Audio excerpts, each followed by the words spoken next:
Alright, readers, I put you back again. It is time to splurge and get the goods. This is Get the Goods from the US game system for 3 to 5 players, ages 10 and up.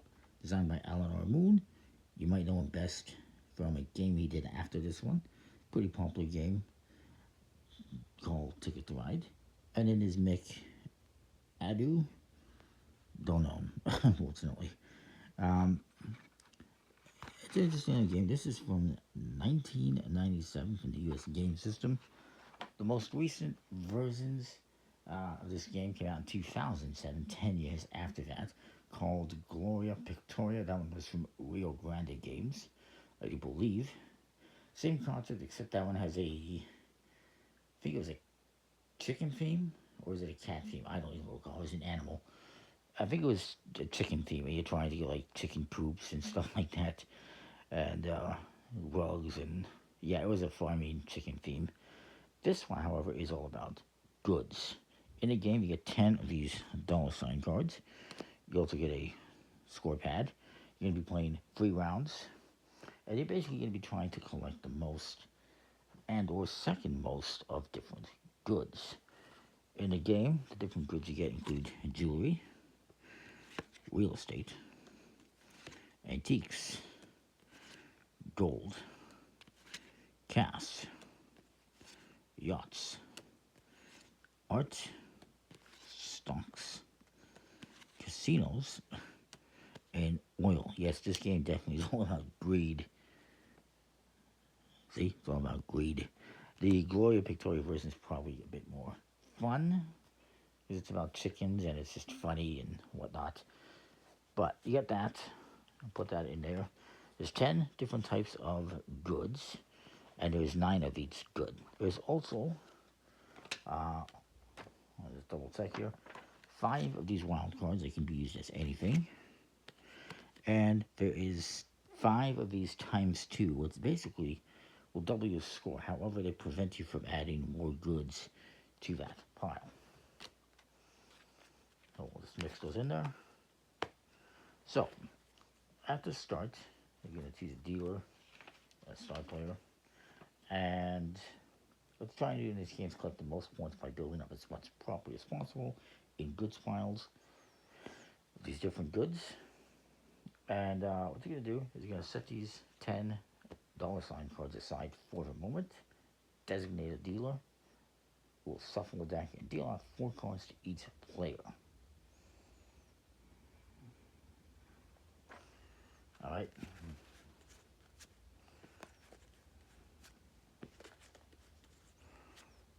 And if I didn't mention, it's 3 to 5 players. We'll just do 3 players. Then, once everyone has their cards, you will shuffle these back into the deck. These kind of act as a counter. So once 1, 2, 3, 4 of these get revealed, the first round ends, even if it's in the middle of the player's turn, and you will score. Then, you can put those aside. Then, after 3 more come out, you stop again and do another scoring phase. That's the end of the second round, if you will. And then, once the last one comes out, there's 10 total. Once the 10th one comes out, the game ends immediately. During the first and second scoring phase, again, if it comes out during the middle of the player's turn, you just pause your turn and continue with your actions afterwards. But if it's the end of the game, that's it, it ends. So you only shuffle these back into the deck once everyone has gone dealt their hand.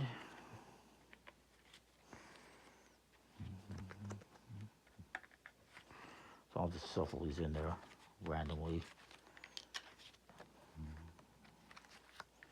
so that we can play a little bit. So there is 3 things you can do on your turn, 3 actions. Well, there's 5 actions, but you're going to be able to perform 3 actions in each of your turn, and you can do 3 different actions. You can do the same action 3 times, or you can, do one action twice, another action 1 time. But the actions that you can do include As if I forgot, we're also going to have 3 cards face up on the table. So one thing you can do in your turn is simply, you're going to have 3 actions again. So one thing you can do is you can simply take one of these cards, and let's see what I have here. And maybe I take the casino card. You take that, put it into your hand, you immediately replace it with a new card. If a $ card comes out, you put it aside, and again, once the 4th one comes out, the first round ends, then 3 more, and the second round ends, and then when the last one comes out, the game ends. Just to clarify, if one of those does come out, you put it aside and immediately replace it with another card. So the next thing you can do is you can play a card from your hand, and you would say it's this next player's turn. They're going to play a card from their hand. They're going to show it. It's real estate. They're going to show it to everyone, and then they put it face down in front of them. This face down card. Actually, it's my turn still, so I'll just say I'm going to do that. So maybe I put down oil, and I would show this to everyone, and then I put it face down in front of me. That is called the Keystone card. The next thing you can do on your turn is you can start playing cards onto an established goods pile. So once you have a Keystone card down, why it's called a Keystone, I don't know, but it is. You can then play something on top of that to establish that pile. So maybe I play jewelry. What you play on top of this does not have to match the Keystone card. Once you put down the Keystone card, you're not allowed to look at it. And once you have a goods pile, you can only play this type of goods on this pile. So I can't add stocks to this one later. This has to be just jewelry. And then I've taken my 3 actions. I drew a card, put a face down card down, a Keystone card, and then I added to that pile. That would end my turn. There is 2 more actions you can do on your turn. As additional options, you can simply draw a card from the top of the deck and add it to your hand, or you could draw a wild card or a ×2 card into your hand from the players. So if there was a wild card here or a ×2 card, you could also draw those. Why they list those as separate, I don't know, but you can also take from the top of the drop one. So this guy's going to go. He says, you know what, I'm going to play this real estate as a Keystone card. And then maybe they draw a card from the top of the deck, and then maybe they play a jewelry. And then it comes to this player. They are going to, maybe draw a card. Ooh, okay. And then maybe they put this cast down. So to everyone as their Keystone card. And then maybe they just draw another card to throw us off. And it comes to me. I could theoretically, just take 3 cards. I could take the stock, replace it. Then maybe I take the art and replace it. And then this comes out. It goes out to the side. Oh, another dollar sign right away. Interesting. And then the art comes out, and maybe I take another art. So I took my 3 actions. Again, once a dollar sign comes out, put it aside, put a different card down. Keep going around the table here. This guy's going to add this one here. Maybe he draws the antiques. And then maybe he also adds this wild card here. This guy's going to go. He's going to display a gold and a gold for his actions, and then maybe he draws a antique. Then it comes to me. I'm building up my hand here. I'm going to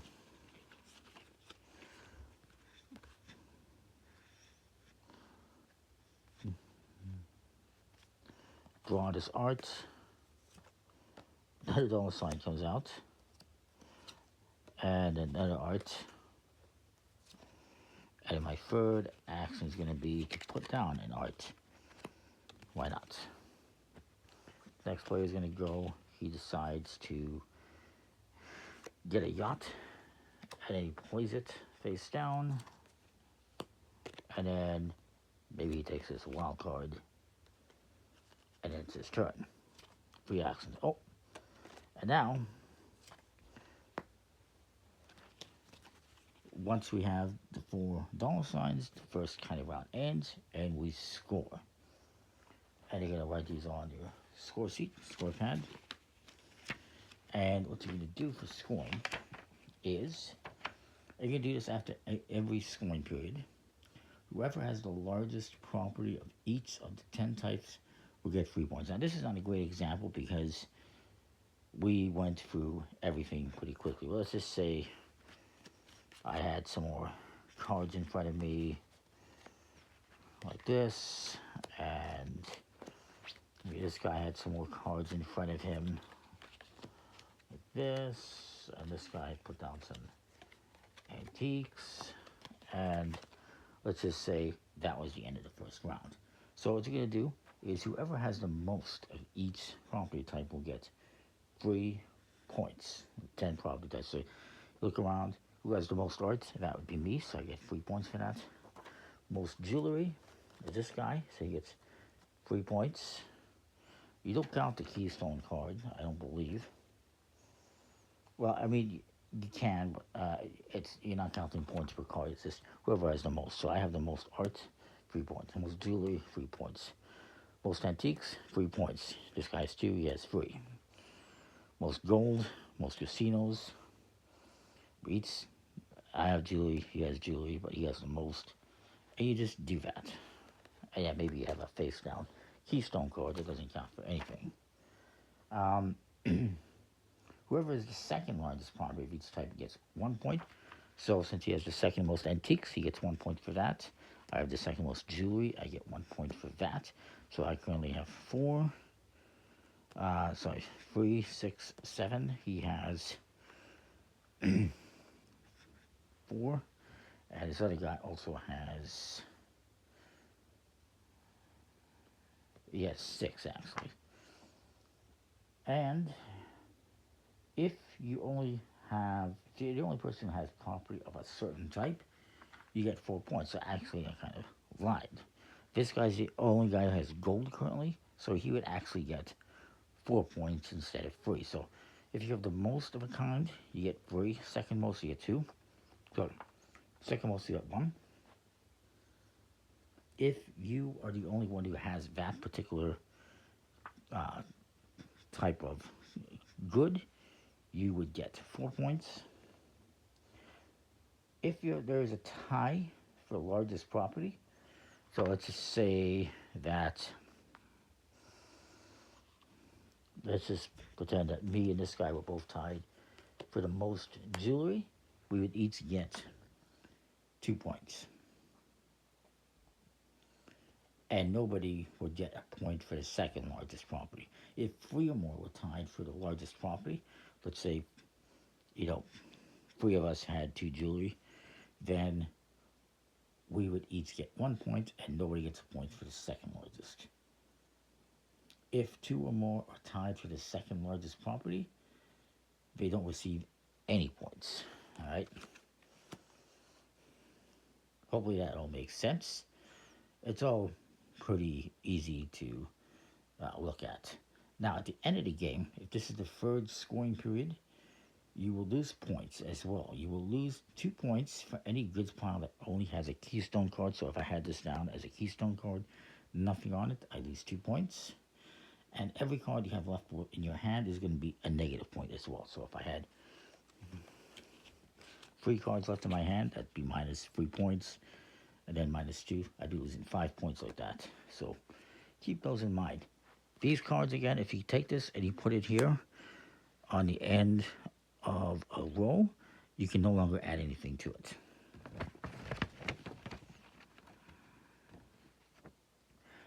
Additionally, I should point out that you can use a wild card or ×2 card as a Keystone card. if you wish. So it's a pretty straightforward game, just about collecting cards and scoring who has the most and second most at the end of 3 scoring periods. And that is that. Now, one more thing about wild cards. If I have this as a keystone card here, I cannot put this down as the first good. This can only be added to an existing goods pile, not as the first good, because it's not an actual good. It's just a wild card. um,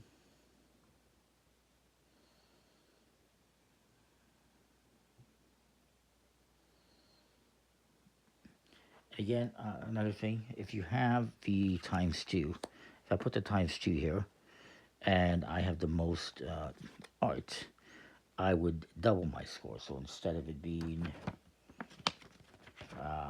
3 points, I would actually get 6 points. But again, you cannot add any more cards to this. So if I add this and my opponent ends up adding more, then they're going to beat me, and I'm not going to double my score. I might double second most, but it is what it is. Now, it doesn't say anything about limitations to how many goods piles you can have, or if you can have multiple of the same good. I imagine if you block off the art, you can start a new one. It doesn't specify that. And obviously, at the very least, you're limited to one of each 10 goods. Now, it is what it is. It's a pretty cool game. The artwork is fine. Pretty generic, but it's fine. Quality is decent enough. Just a smooth plastic coated finish, what you'd expect. And that is get the goods. I like it. It's a little bit hard to find these days. Not impossible. You're more likely to find Gloria Picktoria, the chicken version. And yeah, I think it's cool. Comment, like, subscribe. Let me know what you think. And we'll see you next time with more. Thanks for watching.